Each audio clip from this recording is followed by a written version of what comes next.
શોધન ને હાથમાં ઉંચકીને રમતો હતો, મસ્તી કરતો હતો. બસ દાદાજી, બસ. એક મીટિંગ છે,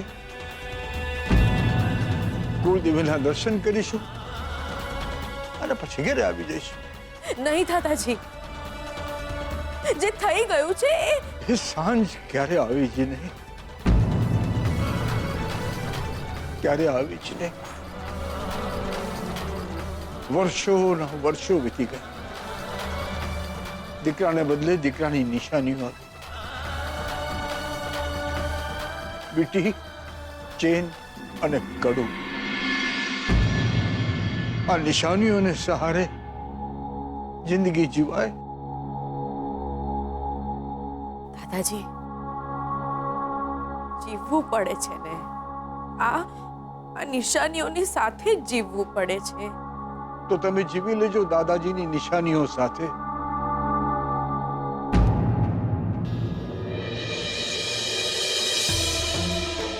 સવારનું વંચાઈ ગયેલું છાપું, એક જોડી ચશ્મા અને લાકડી.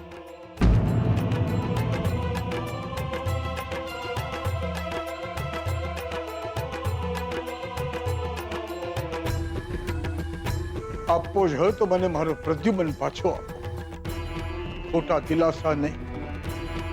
દિલાસાથી દિવસ ગુજરે છે, ઉંમર નહીં. ઉંમર નહીં, ઉંમર નહીં, ઉંમર નહીં.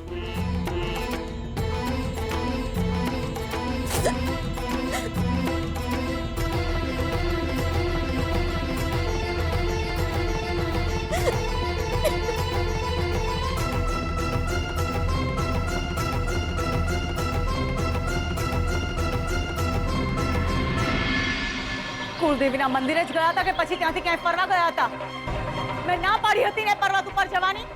તારા અને શોધનના લગ્ન અટકવા હોય તો અટકે, પણ આજ પછી હું તને એ મંદિરે તો શું એની આસપાસ પણ નહીં જવા દઉં. શ્રુતિબેન,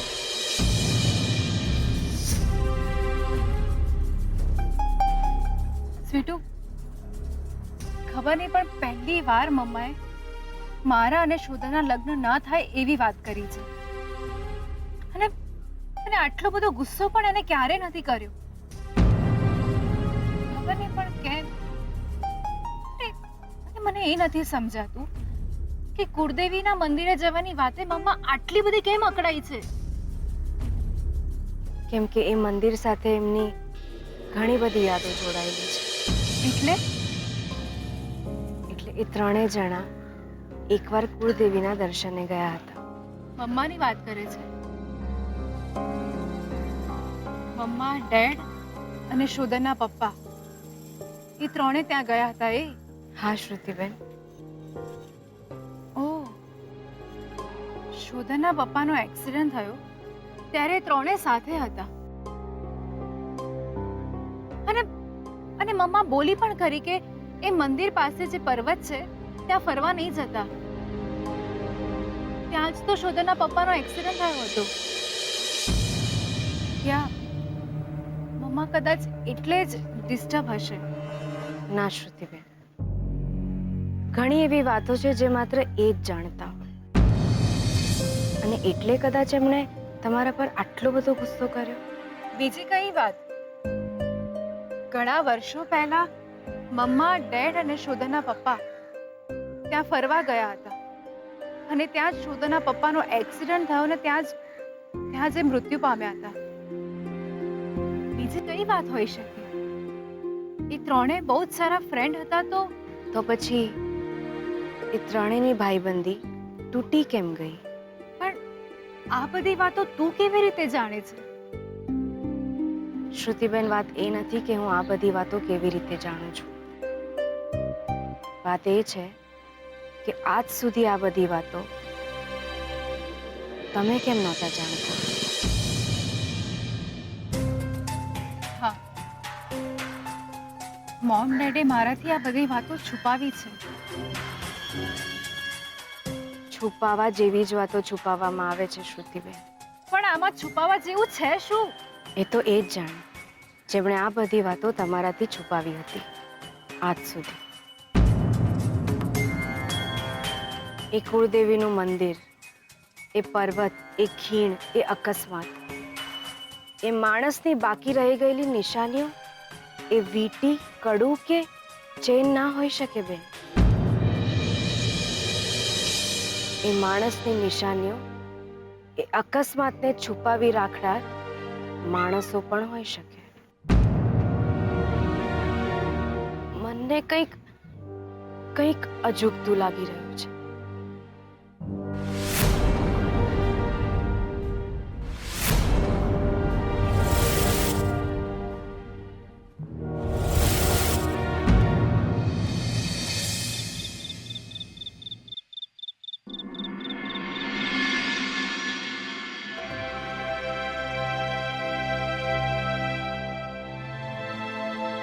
શ્રુતિ,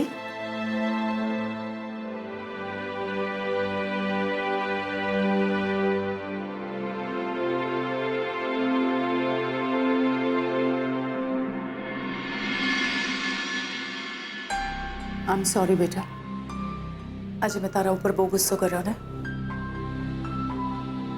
મમ્મા પ્લીઝ, ગુસ્સામાં પણ તું એવું ના બોલીશ કે મારા અને શોધના લગ્ન અટકી જાય.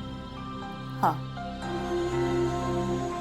મમ્મા તું જાણે છે ને કે મારી લાઈફમાં તારા અને ડેડ સિવાય માત્ર એક શોધન જ છે. બીજા કોઈ છોકરા સાથે મારે ફ્રેન્ડશિપ પણ નથી. સો પ્લીઝ તું ક્યારે એવું ના બોલીશ કે મારા અને શોધના લગ્ન ના થાય. આમ સોરી બેટા, મેં તને જે પણ કંઈ કહું એ બધું ગુસ્સામાં કહ્યું છે. પણ આટલો બધો ગુસ્સો મમ્મા? કુળદેવીના મંદિરે ગયા હતા બસ. મમ્મા તે ક્યારેય મારા પર શંકા નથી કરી અને ક્યારે આટલો બધો ગુસ્સો પણ નથી કર્યો. મમ્મા મેં ક્યારે તારો અને ડેડનો ભરોસો નથી તોડ્યો અને મને ક્યારે તમારા માટે કોઈ ફરિયાદ પણ નથી. પણ આજે તારો ગુસ્સો જોઈને મને એવું લાગે છે કે કંઈક તો વાત છે જે તમે મને નથી કહી રહ્યા. શેની વાત કરે છે તું? મમ્મા આજ સુધી મને એ નહોતી ખબર કે તું અને ડેડ શોધાના પપ્પાના ફ્રેન્ડ છો. અને મને એ પણ નથી ખબર કે તમારી ફ્રેન્ડશિપ તૂટી શા માટે ગઈ. કુળદેવીના દર્શને ગયા હતા એમાં આટલો બધો ગુસ્સો? મને મમ્મા એ નથી સમજાઈ રહ્યું કે જે પર્વત પર શોધાના પપ્પાનો એક્સિડન્ટ થયો હતો ત્યાં જવા માટે તું રોકે છે શા માટે? મમ્મા વાત શું છે? શું છુપાવી રહી છે ને શા માટે? યુ નો ના મમ્મા કે તારા અને ડેડ માટે હું આખી દુનિયા સામે લડી.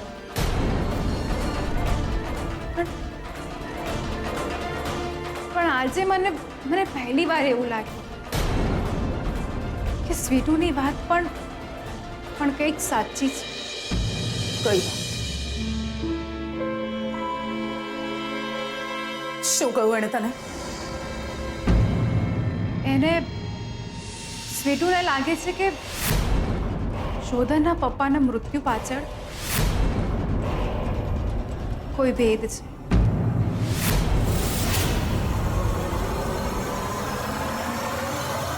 શું કહ્યું? બીજું શું કહ્યું એ છોકરીએ તને? બોલ શ્રુતિ, શું કહ્યું એણે તને? કઈ નહીં મમ્મા, એને બસ એટલું જ કહ્યું કે જે રીતે શોધાના પપ્પાનું મૃત્યુ થયું છે એ વાત એને ખટકી રહી છે.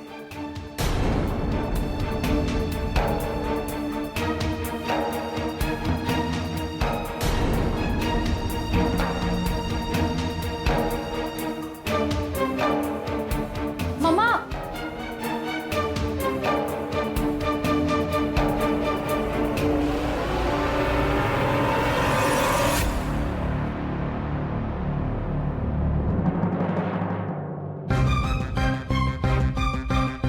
બીજું શું કહ્યું એ છોકરીએ તને? બોલ શ્રુતિ, શું કહ્યું એણે તને? સ્વીટુને લાગે છે કે શોધનના પપ્પાના મૃત્યુ પાછળ કોઈ ભેદ છે. મને મમ્મા એ નથી સમજાઈ રહ્યું કે જે પર્વત પર શોધનના પપ્પાનો એક્સિડન્ટ થયો હતો ત્યાં જવા માટે તું રોકે છે શા માટે?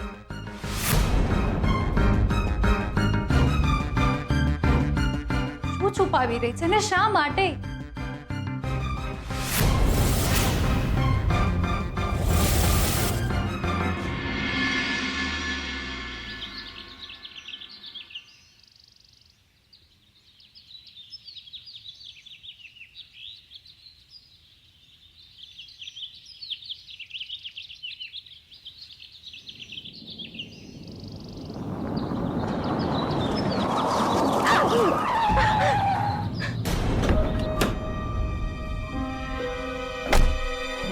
તમે તમે શું? બેન મારી વાત તો સાંભળો. બેન શું કરો છો તમે? ચાલ બેસ ગાડીમાં. બેન મારી વાત સાંભળો બેન.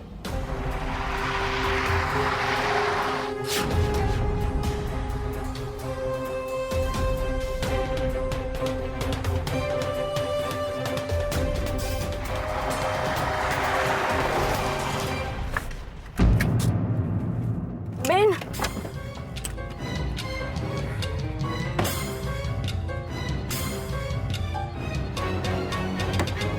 બેન ઉતાર.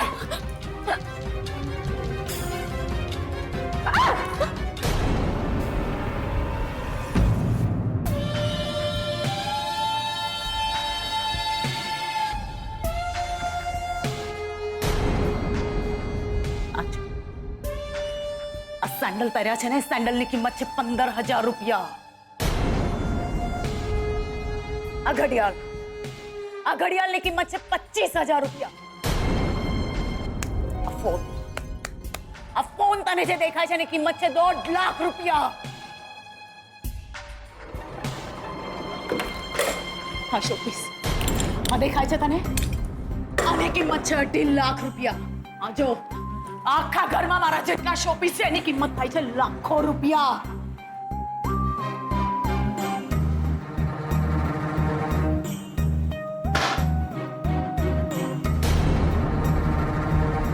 આ પર્સ દેખાય છે, આ પર્સની કિંમત છે 70,000 રૂપિયા.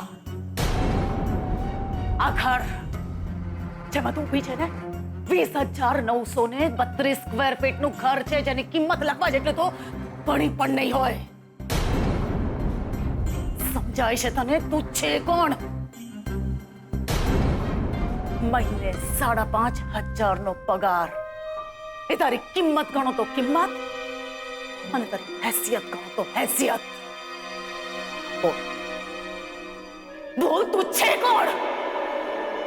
જી હું એ છું જેની સાથે વાત કરવા માટે હાથ પકડીને તમારી ગાડીમાં બેસાડીને તમારા ઘરે લઈ આવ્યા. લક્ષ્મી!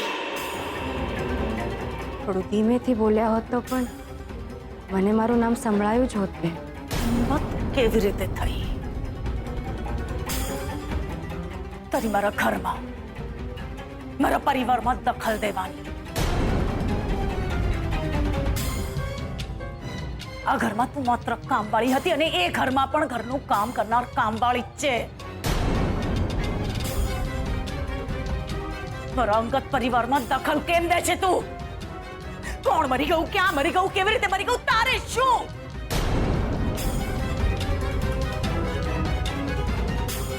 સાચું કહું ને, મને ખબર નહોતી કે શોધનના પરિવારમાં કામવાળીને પગારની સાથે અધિકાર પણ આપવામાં આવે છે. હું તો મારું કામ જ કરી રહી છું. શું છે મારું કામ? સફાઈ કરવી, રસોઈ બનાવવી અને ઘરવાળાઓની સંભાળ લેવી. એ જ તો કરી રહી છું હું. ઘરમાં વિઘ્નો આવે એને દૂર કરવા, એને પણ સફાઈ કરવી જ કહેવાય. કોઈ પણ મુસીબતમાં ઘરવાળાની સાથે રહેવું, એને સાથ આપવો કહેવાય. સંભાળ લેવી કે અધિકારોની તો મને ખબર નથી બેન, પણ હા, ઘરમાં વાલ બહુ મળ્યું છે મને. અંબિકા, નક્કી આ બધા જ કારસ્તાને અંબિકાના હશે, હે ને? તે એને બેનબા કરીને રડાવી હશે અને એને તને એના ખોળામાં બેસાડીને રડીને બધું જ પસી માર્યું હશે. સાચી વાત છે ને? કરી લે. અંબિકાને જે કરવું હોય કરી લે અને તારે જે કરવું હોય કરી લેજે. પણ મારી એક વાત ધ્યાનમાં રાખજે કે મારી અને મારી દીકરી શ્રુતિની જિંદગીથી દૂર રહેજે. અને હા, શું કહું તું તે? શું કહું તું શ્રુતિને? કે શોધનના પપ્પાના મૃત્યુની પાછળ કોઈ ભેદ છે એમ? Dare you! હિંમત કેવી રીતે થઈ તારી આવું બોલવાની? હા, અને શું જાણે છે તું પ્રદ્યુમન વિશે? બોલ. કશું જ નહીં. હું તો એમને ઓળખતી પણ નથી. મેં ક્યારે એમને જોયા પણ નથી. હું માત્ર એટલું જ જાણું છું કે જે દિવસે એમનું મરણ થયું હતું ત્યારે તમે એમની સાથે હતા. લક્ષ્મી!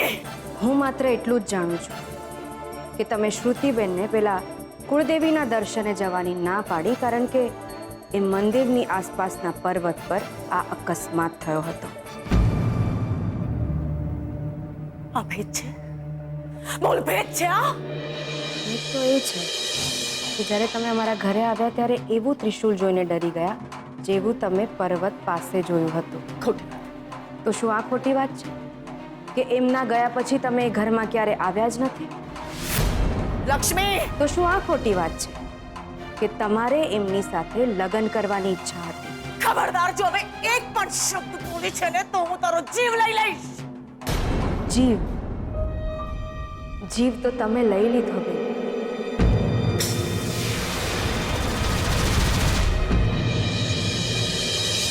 લઈ લીધો. જરા આવો એ ઘરમાં ને જુઓ શું છે એ ઘરની હાલત.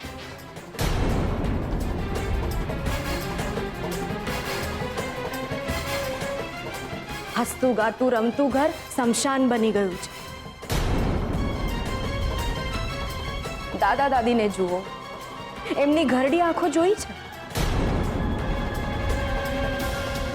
એમની ઘરડી આંખો જે એમના દીકરાની રાહ જોઈ રહી હતી એ હવે મરવાની રાહ જોઈ રહી છે.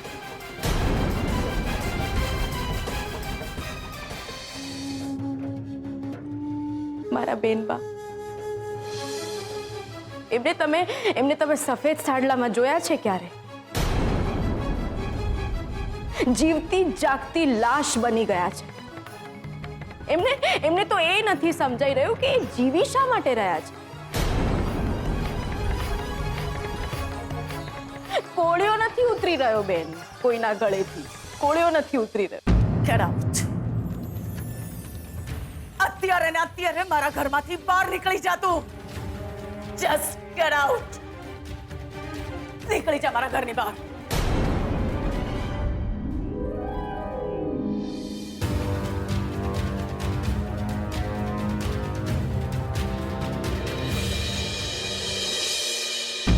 તને શું લાગે છે અજય પણ કંઈ થયું છે એ બધા માટે હું જવાબદાર છું? નથી. જો તમે જવાબદાર નથી તો પછી તમે વીંટી ચોરી કેમ? તને શું લાગે છે હું ચોર કે ખૂની છું?